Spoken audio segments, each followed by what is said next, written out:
Hello and welcome back to Beyond the Desk with Chad and Amy. Today we're going to be talking about Colombian cuisine and its contrast with American food practices.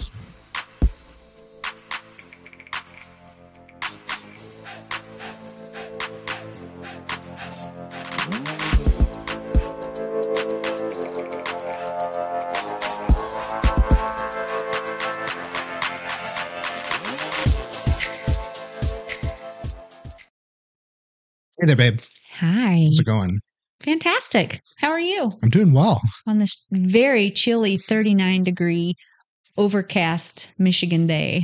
Yeah, I'm still capable of wearing hoodies, but not for long periods of time outside. We need to find you a good winter coat this year. I have 3 coats in the closet. I think they might. They're dress coats, though. You need I know, but they do what they're supposed to do, right? When you're outside. Yeah. You're with Sadie, we got to take her outside now on a leash. Yeah. So you're going to be cold. Cuisine. Mmm. Is that how it's pronounced? You gave me a look when I said cuisine. You sounded like Luigi. So we're going to be chatting a little bit about Colombian cuisine, and I know that we have a full docket of stuff today. So you ready to just jump right into it? Yeah, this is going to be fun.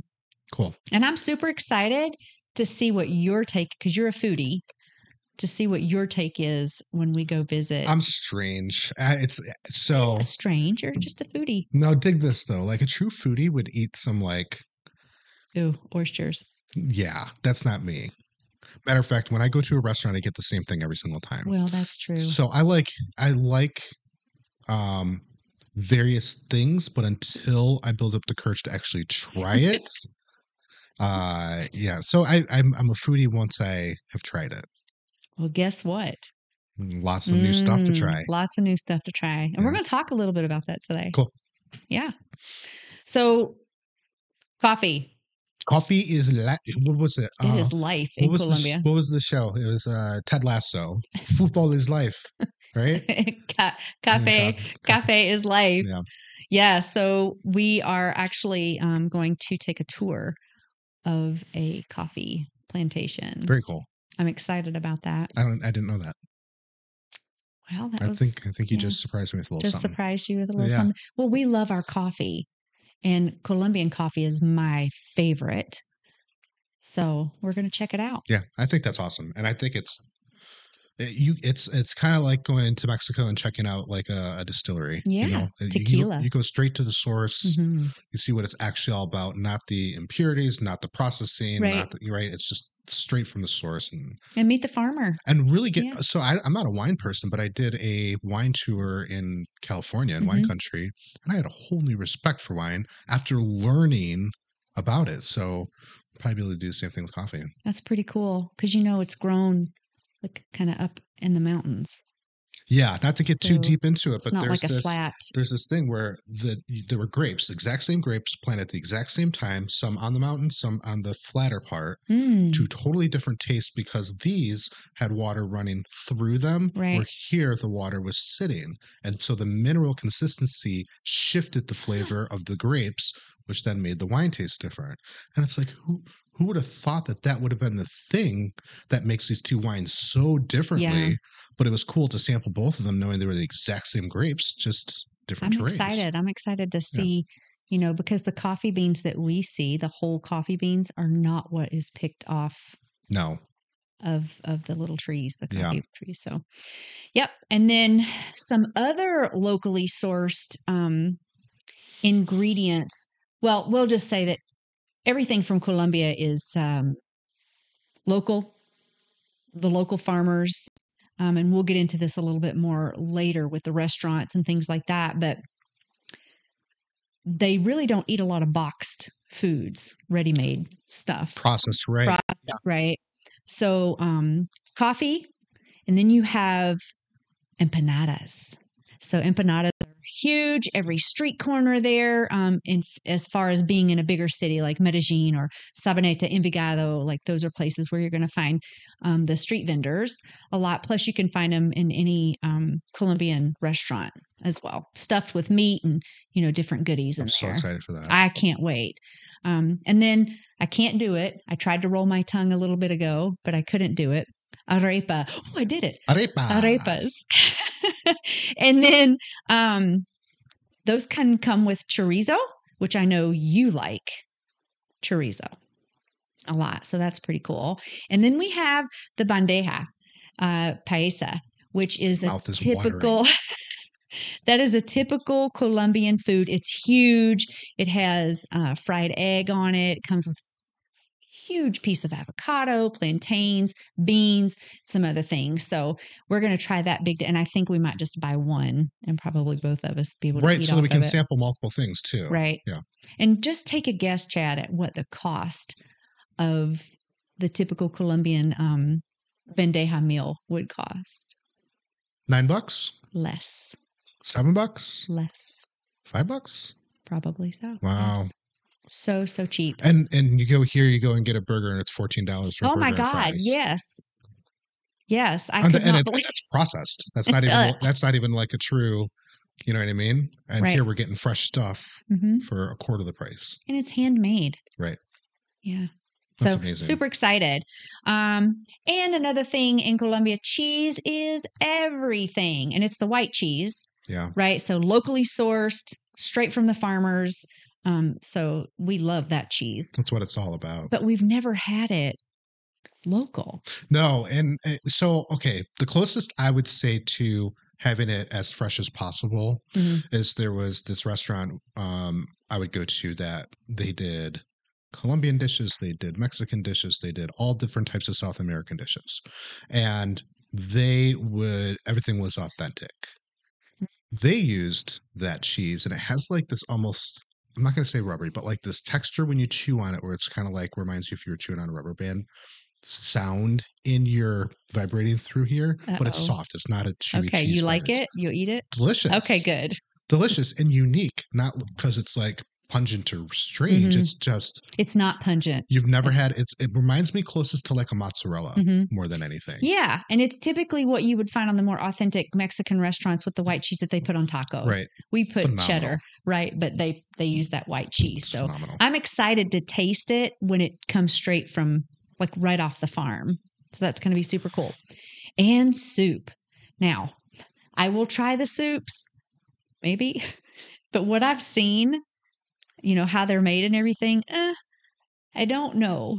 There's a hot chocolate drink that they make, especially in Bogota, and it has cinnamon in it, but it's cheese. They put cheese in the hot chocolate. Like these things of cheese. It's different. I mean, we put tapioca balls in our tea. So what? Yeah, you've never had bubble tea?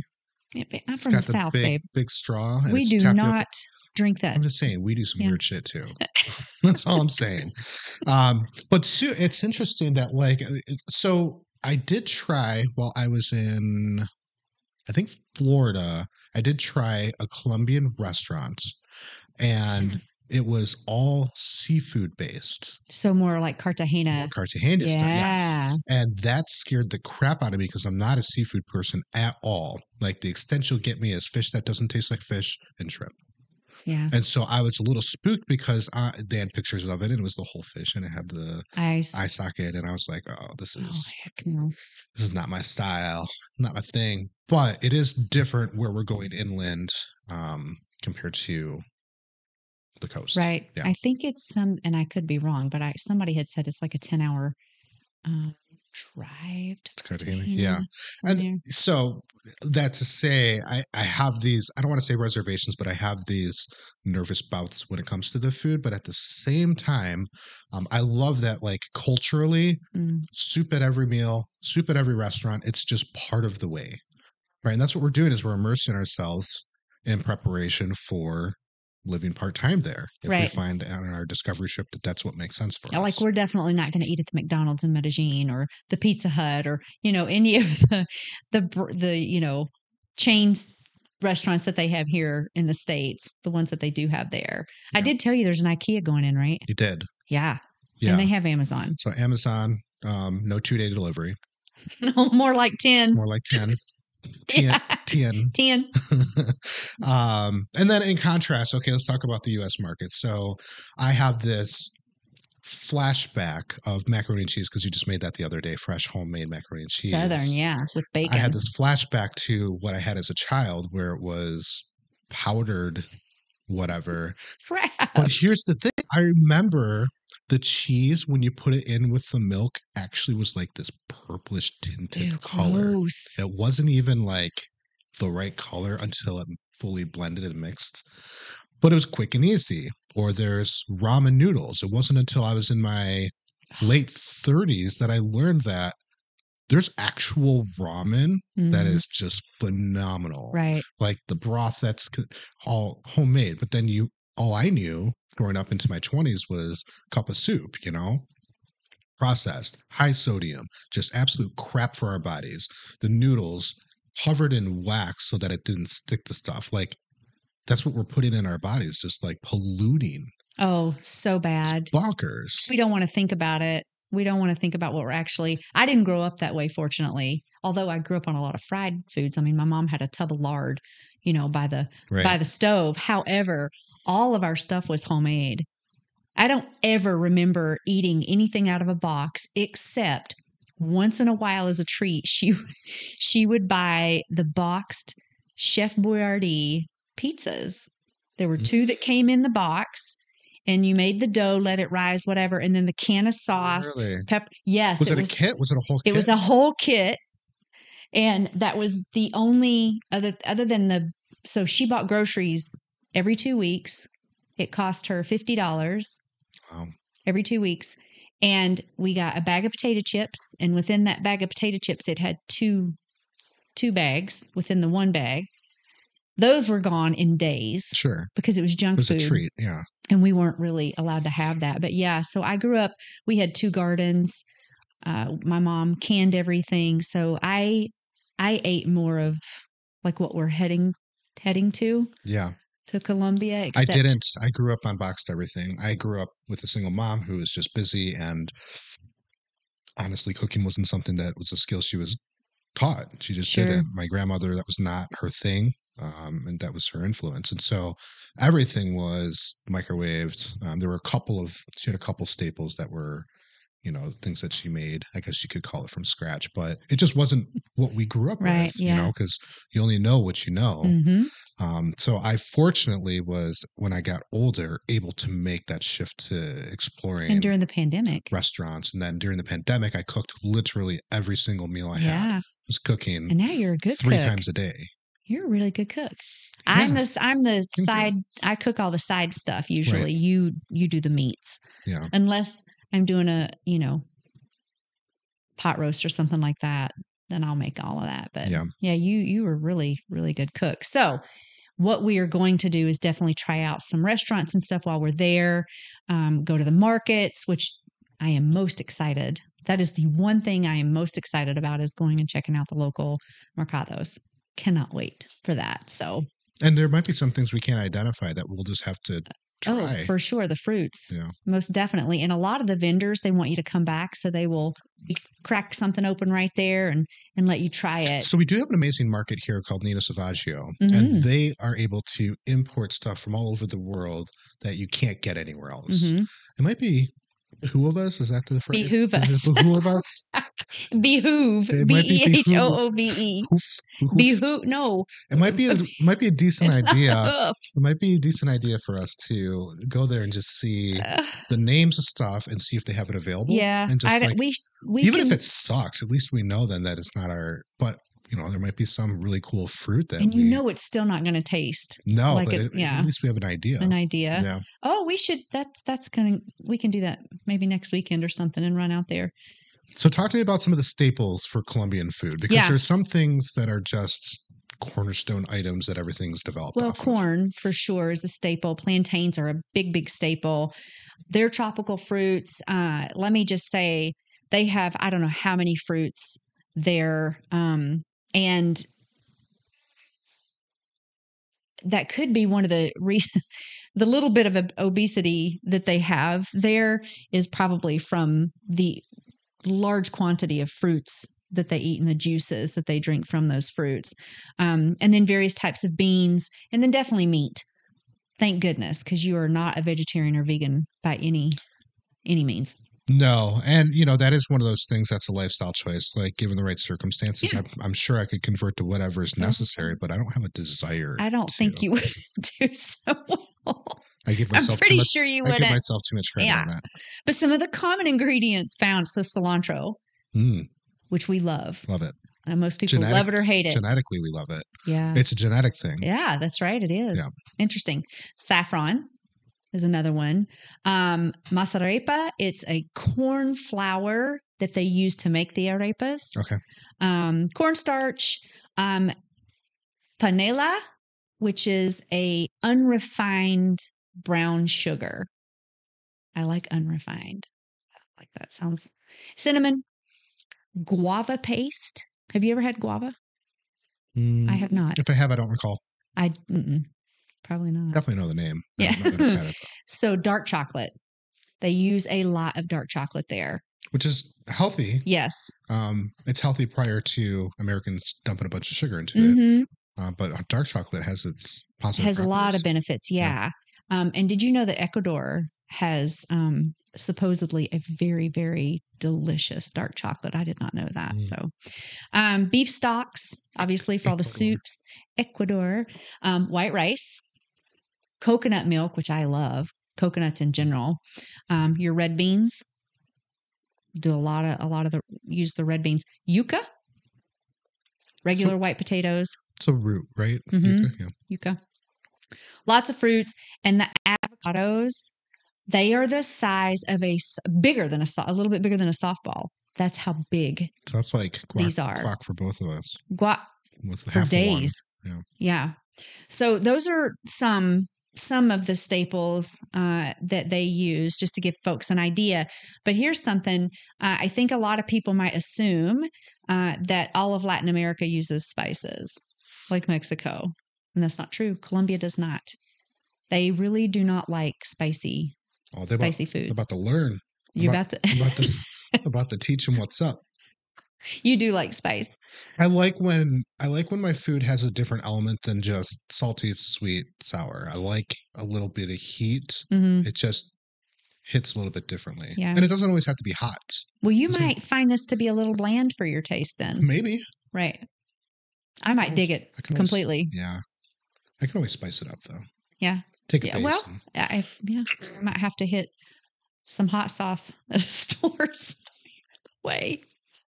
So, and then their national dish, which I mentioned earlier, is the bandeja paisa. Mm-hmm. It's the typical dish from the region of Antioquia, which is Medellin, which is where we're going. And it has ground beef, meat, like other different kinds of meat, fried pork belly. You okay with that? We're going to have some fried pork belly or rind. No, it's not bad at all. Chorizo, black beans, rice, a fried egg, plantains, arepas, and let's see, hogao. Wait, I can't pronounce it. That's okay. And avocado. So that might have been what I tried in Florida because I recognized most of the words when I tried a Colombian dish when I was in Florida. Because it seems super familiar, and I remember asking the waitress, "Well, what's popular?" And she kind of alluded to, "Oh, this is kind of the go-to." That's it. But I don't fully recall. But it was. It seems super familiar. Interesting. Yeah, you might have already had this. I may have. So not in Colombia though. I was in Florida. No, that's very interesting. Yeah. We could go to Miami. They have a whole entire Colombian area there in Miami. You crack yourself up. So I do. But I think the food is always fresh. Yeah. So when I think about here in the States compared to Colombia, we have a lot of people to feed here, and it's always about mass production. Right. And cheaper is better. And in Colombia, we have more inexpensive for us being, from the States going down there, but it's fresh. Literally the the restaurants. So you have the farmer, you have the vendors that go to the farms. They pick their stuff that they want for the day. They bring it to the local mercado and sell it at their vendor. The restaurants then every day this happens. The vendors will go in the afternoon the day before, and then they'll pick their stuff, and then they'll get up very early and they'll drive. Well, most of the night, actually, they say, because they're coming from so far away. And these are folks that are, this is their livelihood. And they live typically farther back into the mountains. And they will drive into the bigger city, set up shop. The local restaurants will come in and get their food for the day from that local vendor. It was like that in America at one point. Yeah, it was. Yeah. And now we'll import tomatoes from Colombia that are picked green so that by the time they get here, they're ripe. Right. It's just. So the fruit really doesn't have the opportunity to grow naturally. Yeah. Oh, that's terrible. Yeah. Fresh. I'm excited for that. Do you remember that show? 24 hours old. Oh, That's yeah. phenomenal. I can't wait. Do you remember the show with Sophia? What's her name? Vergara? Yeah. You remember where Modern Family.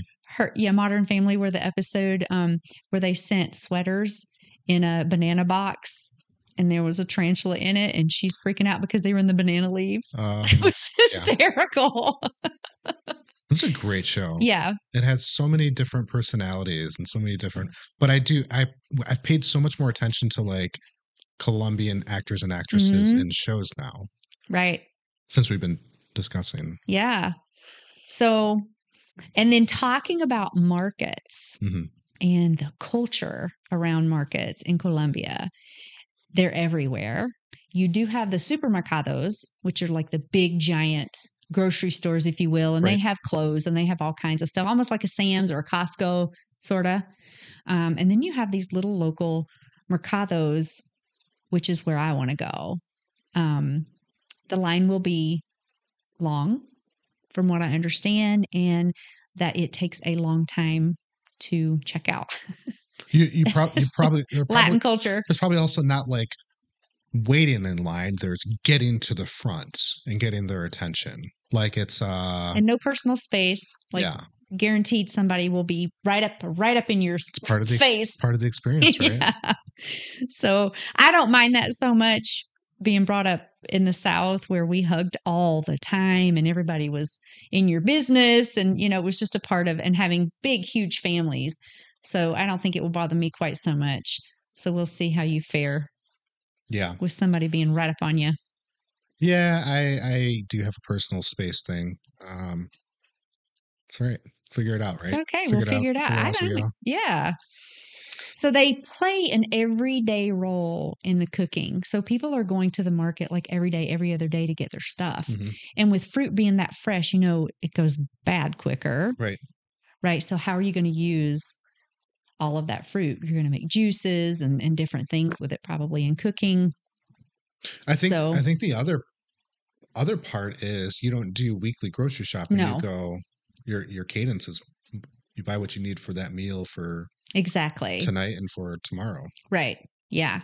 So another interesting fact about Colombia is they don't typically have dryers in their home. So if you look, a lot of times the washer and dryer will have like an awning kind of over it, and it might almost be half outside, right, where they have a sunroof or something that pulls in the extra light or air or something where you hang your clothes out. They have a whole little clothesline area. That's so typical. And I know where we're staying, I don't think there's a dryer. So, yeah. And the kitchens are very small. It's interesting. Very interesting. We're used to that. Yeah. I mean, we've lived life. We've done tiny apartment living. We've lived condos. We've done all of it. I love tiny living. I do not prefer that. We'll see, but I don't prefer it. It's not about having space. It's about not being on top of one another. It's about having privacy areas that you can retreat to. Yeah, that's not Colombian. That's not a part of Colombian culture at all. Yeah, barriers. It's not about the barriers. It's about just being able to like decompress and process on your own. Yeah, I was listening to something yesterday, and she came to the States and went to school here, got her degree here, but was here for 5 years in Atlanta, but is from Medellin. And she said that that was one of the biggest things that she had to get used to was the separation that is here in the States. And she said in Colombia, you have no privacy. Everybody knows your business. It's family. You know, somebody in the home will always have an extra dish cooked in case a neighbor or somebody walks by and offer them a plate of food. Like it's just so loving and giving and hello and welcome. And we want you here. And that could be scary to people who have grown up with curtain is pretty much always You up. know, we used to have that in the U.S. too. People would stop by and you'd put out the Sara Lee. You know what I mean? It's like there was now if your doorbell rings, you're like, who's here? Why is there somebody at my door? Right. I wasn't expecting anything. Yeah, no drop-bys. Sometimes you even hide. I don't know of a lot of people here in Michigan that appreciate drop-bys. No. You need to call first or whatever. And I love drop-bys. I grew up with that. I think it's awesome that somebody would want to come and sit and visit. Yeah. Yeah. So anyway, I was going to say also, it also speaks a lot around their eating habits there. So being able to go into the local mercados in that every day or every other day also speaks to their eating habits, right? So not a lot of junk food, all locally grown, sourced foods, homemade, right? Where here in America, pretty much every home has a microwave in it. It's pull a meal out of the freezer. It's run up the street to Taco Bell. Like that's how we live our lives here because we're always on the hamster wheel. Right. And kids have to eat by a certain time because then they have to go to dance or piano or whatever it might be. Like it's just this round the clock stuff. And I don't know of too many families anymore that actually sit down at the table and eat. No cell phones, you know, and you just have these conversations. So that's what we're going to see more of that there. So I've always dreamed of being able to go to a market every day. And initially I think it was living in Italy, you know, being able to go to those also local the pace markets. of life will be different. So it won't be Much hurry up. slower, So yeah. like it's not just about I have to go to the market because I have to. It's going because it's an experience. Yeah, it's and an that'll experience. be different, you know. Oh wow, how fun! Even Coke's made differently, right? I mean, in America, we always talk about Colombian Coke or Mexican Coke because it's made with real cane sugar. But even in Colombia, it's made differently. Like it is the made U.S. differently. is made differently. The other ones are made. Well, we have chemicals here. Yeah, we have chemicals that we put in just about everything that we allow to be consumed. Yeah, yeah. There's a lot of countries that ban the stuff that we do. Well, I don't really know of any other country besides the United States that allows things like MSG or just the different food colors, just all the chemicals that go into the different foods here, you know, for mass production. So a lot of these and shelf stability. Yeah. Oh, yeah. Let's make it last longer. Let's throw in some carcinogen to make it last longer. And then you got obesity rates. So tell us the stats behind that because that was kind of shocking. Yeah. So Colombia or Medellin in general, I was able to actually get Medellin by itself is actually 25 or lower, between 20 and 25% obesity rate, where here in the States, 41.9%. Yeah. We'll call it 42. Yeah. So half. But they do a lot of walking in Colombia, and they're also very big on exercise. So a lot of the parks that you go to, like in Parque have equipment. Laureles, and they have all this outdoor work equipment. Plus, there's gyms everywhere. But a lot of people can't afford a gym, even if it's $5 a month. That's a luxury for them. Park. But you could go to the park and you can work out there. And Colombians take a lot of pride, and we mentioned this probably in our first or second episode that we did. They take a lot of pride in how they look. Yeah. That was another thing that the lady said living here in the States. She said people would show up to class in sweatsuits, no makeup. The girls wouldn't do their hair. The ladies wouldn't do their hair, that kind of stuff. And she said, I had my full face on. My hair was done. I had on clothes. Like just Colombians take pride in that. You know, and not saying one's right or wrong. That's just the culture there. So I'm going to switch over here really quick. Birds and the bees. Birds and the bees. That's a good one. How did you know? That's what I was going to talk about. I don't know. I just felt it. So 18% of the world's birds are in Colombia, and 600 species of bees. That's bonkers. Why is that important when we're talking about food? Okay, so birds and bees, they transport seeds and they pollinate. Right. 130,000 varieties of plants. It's fair to say that biodiversity is one of Colombia's strongest suits.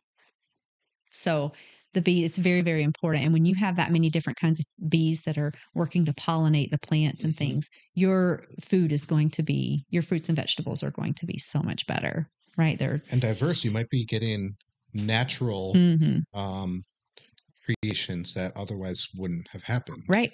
So they're mangoes, they're pineapples, they're coconuts, passion fruit. And they have, I mean, the fruits are crazy how many fruits that they have. They love their fruit there. So the restaurants buy their produce daily. They're getting all of that, right? And again, they don't really do the ready-made stuff. Just don't. Still mom cooking in the kitchen. Right. And it's also, you know, a very Christian. It's still very Christian there, meaning Catholic. So they have the big dinners Sundays, you know, Sunday afternoons after church service or mass. So a lot of that is still going on there, where that kind of went out of date years and years ago. I grew up like that. I don't really have that here anymore. No, not like we used to. Yeah. I mean, you know, it's with the hustle and grind, it took a back seat. You know, back when you had time where you had one person working and it was affordable to just have a single income and one person at home, those things were able to be valued but also carried out. But now the adults in the house both have to work in order to just keep a roof over their head, and you lose a lot of those things that used to be core values. Well, there's not a lot of family support, and I'm talking about grandparents and aunts and uncles. Yeah. I had that like growing up. Not like it used to be. Yeah. No. So and they have that there. So last Christmas, you gave me a book. I did. I bought this Colombiana cookbook for you. Real talk. I think I really bought it for me. Hold it up like that so the camera can see. Yeah. Okay. Yes. And this book it has Cartagena, Bogota, Cali, Medellin. So dishes from different areas. Dishes from different areas. And I didn't know that until after we had talked about giving Medellin a shot. Because now we understand it so much more. Now I understand it. So this is fantastic. It has a lot of recipes in it, a lot of the stuff that we've talked about in here, like those staples that you need to be able to cook with. Anyway, so it's loaded not only with the recipes, but the history behind it, a lot of stories. And my mouth was watering in some of these dishes when I was looking at it. So it was really great. And you know, I love history. So I got to learn a lot more about Colombia and the different areas just in this book. And so what I noticed in there is that coffee remained the same throughout the whole book, though. That was one thing. And kind of the empanadas too, but it was mainly the coffee. That's cool. You know, it was very, very cool. They got a standard and they're sticking with it because it works. It works. It ain't broke. So, but it's indigenous, Spanish, and African influences. Okay. So that was pretty cool. And it's really a biodiverse area. So different fruits, different things in the different areas. So, yeah. Very cool. Get this book and, you know, try some of these Colombian dishes out up for yourself. Unless they have a Colombian restaurant in your area, you know, give that a shot. Cool too. I've never done that, so I would like to do that before we go. I think the really cool thing about that book, now that you mentioned that it's segregate is not the right word, but like separate it to the various regions. Yeah. Because that kind of allows you to get familiar with not just Colombian dishes, but it's a big place. Yeah, it's So huge. that'd be kind of like saying American dishes, but Southern food God. is so Right. different. So different Are than we find talking something Chicago American, Right, New York exactly. American, Yeah. Southern? Yeah. So having like the different regions separated really helps you to get an idea of what to expect there. Right. Yeah. Did you like that little reel I sent to you about how hot dogs are made here in the States? I didn't watch it. I Why refused not? to watch it. It was so gross. It was so disgusting. I will never eat another hot dog again in my life. Okay. So I think that is what I have today. Do you have anything that you want to add, or anything that you particularly is of interest to you that you want to try when we get down there? I think the birds and the bees thing was super cool because we learned about that. I mean, we learned about how that all happens Pollination early on in life, but I don't think we ever truly respected what actually happens. We're like, oh, bird eats a seed and it poops, and that's but it takes something from point A to point B, right, which wouldn't happen otherwise. Yeah, 18% of the birds in the world, are in Colombia, and you're going to have nuts. All different types. You're going to have predators. You're going to have sure, and then bee variations. Not that I know how many bee variations we have in the States, but I'm doubting that it's 600. Right. So you've got all different types of bees doing all different types of things, all contributing to this ecosystem that creates amazing things to cook with and try. So, right. I think there's like monkeys or anything like that, like around where we're going to be. But when Tessa went to Cartagena, she sends me these videos and there's these little monkeys jumping in her lap. So I think for me, Colombia, all these different regions, wow, they're vastly different. Even their dialects are, and that the Amazon goes right through there. The Andes Mountains goes through there. Like, it's just really, really cool. And not all of Colombia is 75 and 80 degrees like Medellin is. We sit in a bowl in the jungle. Right. So I'm and that means there's so much diversity in the different foods that are grown. Maybe where coffee is grown, maybe the coffee tastes different. Right. Oh, I'm certain it does. Yeah.